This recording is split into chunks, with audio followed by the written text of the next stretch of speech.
Bollywood cinema Jurassic World Rebirth ఓటీటీలోకి వచ్చేస్తోంది. ఈ ఏడాది జూలైలో విడుదలైన ఈ మూవీ ప్రపంచవ్యాప్తంగా 7,500 కోట్ల రూపాయల కలెక్షన్స్ రాబట్టి రికార్డ్ క్రియేట్ చేసింది. 2025లో విడుదలైన హాలీవుడ్ చిత్రాల్లో కలెక్షన్స్ పరంగా 4వ స్థానంలో ఉంది ఈ చిత్రం. భారత్లో కూడా ఈ చిత్రం 100 కోట్ల రూపాయలకు పైగానే రాబట్టి తన సత్తా చాటింది.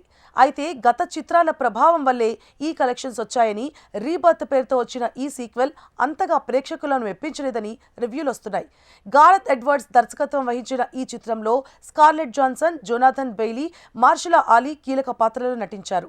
జురాసిక్ వరల్డ్ రీబర్త్ చిత్రం ఇప్పటికే అమెజాన్ ప్రైమ్ వీడియోలో స్ట్రీమింగ్ అవుతోంది. అయితే రెంటల్ విధానంలో అందుబాటులో ఉండేది. అమెజాన్లో ఈ మూవీ చూడాలంటే అదనంగా $399 చెల్లించాలని మొదట ప్రకటించారు. కొద్ది రోజుల తర్వాత దాన్ని $119కి తగ్గించారు. ఈ క్రమంలోనే తాజాగా జియో హాట్స్టార్ సంస్థ ఒక కీలక ప్రకటన చేసింది. జురాసిక్ వరల్డ్ రీబర్త్ చిత్రాన్ని ఉచితంగానే చూడొచ్చని తెలిపింది. నవంబర్ 14 నుంచి స్ట్రీమింగ్ సదుపాయం అందుబాటులో ఉంటుందని జియో హాట్స్టార్ ప్రకటించింది. ప్రపంచవ్యాప్తంగా పిల్లలతో పాటు పెద్దలను కూడా జురాసిక్ పార్క్ చిత్రాలు ఆకట్టుకున్నాయి. 2022లో వచ్చిన జురాసిక్ వరల్డ్ డైనమిక్ ను సీక్వెల్ గా జురాసిక్ వరల్డ్ రీబర్త్ పేరుతో విడుదల చేశారు. ఈ చిత్రం తెలుగులో కూడా అందుబాటులో ఉంది.